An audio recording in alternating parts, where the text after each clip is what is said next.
Welcome to Private Practice Lounge. My name is Janessa Borges. I am a first-gen Latina therapist in private practice, and I teach other therapists how to have their own successful, full-paying private practices with zero stress.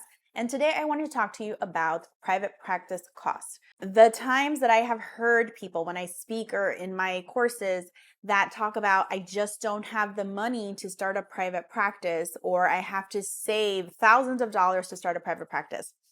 Worried about the cost of private practice? I've got you covered, my friend. It's not as big as you think it is. So don't let other people scare you, but definitely always be advised. I'm going to go through my list and we're talking basic. We're talking about the things that you need to open the door and get up and running, because I know that's what's important to you. That's what was important to me. So remember, every business grows slowly. If you have access to do everything in one shot, great. But I'd rather you focus your energy on getting your doors open and then growing your professional portfolio and your brand as you go along, because I know how badly I wanted to step out. So without further ado, here we go.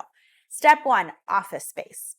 Office space, I'll make a separate video about this as well, but it will vary. It can go anywhere from $20 an hour to $200 a month, $900 a month, or $1,300 a month. Again, depending where you are located. All of my videos speak to the business of private practice. So the cost of things and the regulations are going to shift from city, county, state, and also your regulatory board, depending on what type of license you hold. Always check what the requirements are, but these are the basics. So whether it is an office space, permanent, shared, hourly, or a virtual platform that you're going to use to have virtual sessions, or both, that price can vary. So you have to do your own research on that, but there is a huge variation between $20 to $1,500 or up.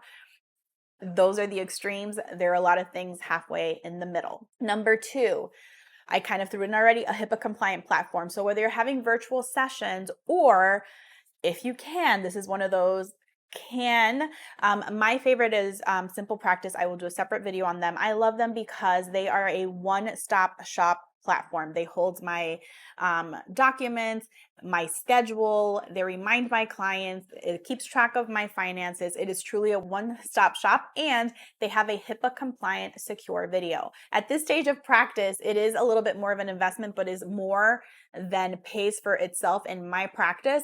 They do have different tiers and levels. Again, I'll do a separate video on them, but you want to find a HIPAA compliant platform for virtual sessions or to store your information as you see fit. Again, that really varies, and it's a month to month. Most of them don't hold you to a contract. It's usually a month to month. So that's a good thing too while you're testing things out. I mentioned this in the Getting Started checklist video, is a professional phone line. So I want you to make sure that you have a professional phone line. Again, this varies as well. I think there's some free options, and they vary all the way to, I like to use my carrier. I use Verizon. And that is a whole separate line. So I have two phone lines. I keep all of my practice separate from my personal.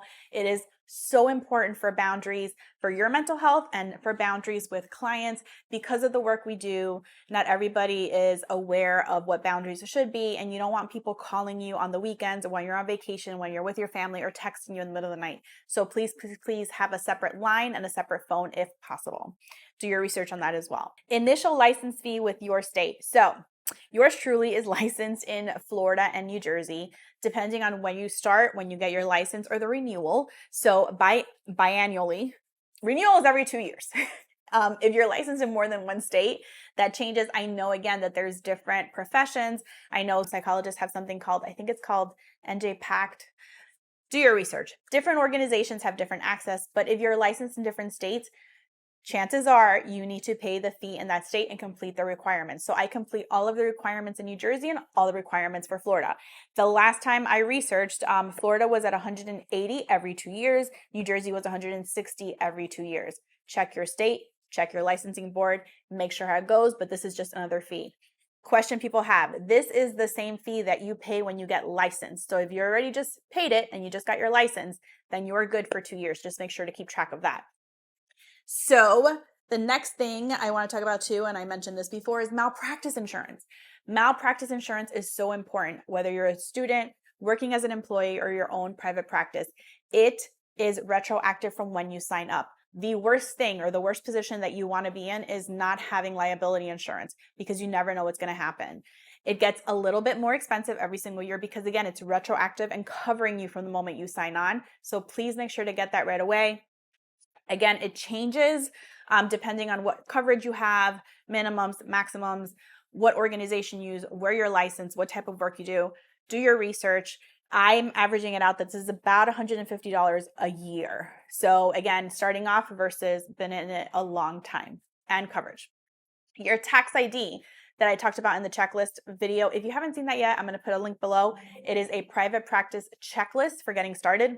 Your tax ID is free. That is something you don't have to pay for. You complete the document online, you give the information you need, and you get your tax ID from Uncle Sam for free. Next thing is, again, depending on where you live, city or county tax receipts, city or county business registration. It is usually, again, I know more so now from being in Florida for so long, it varies. It can be $60 to $50 depending on where you're located. But again, it is not a crazy fee. That is every year as well. I'm going to be a little snarky now and say a notepad and a pen, $5 and $10, because truly all of the information that we need is right up here. Everything else that you were thinking, I created this video to prove to those people that thought that they had to save so much money to get started. It's not true. If you do the math, do the research, I'm actually putting down a free resource for you linked on this video with a checklist with everything I just covered, along with making your own checklist. I want you to research what all of these items are, where you want to practice, and make yourself a list so you have a realistic number and not this inflated imaginary number or fear-driven number from other people.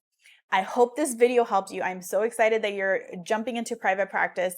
Please, if this information was helpful, like this video and make sure to subscribe so you're the first one to know when another one is going on. I can't wait to help you on this journey. I'll see you next time.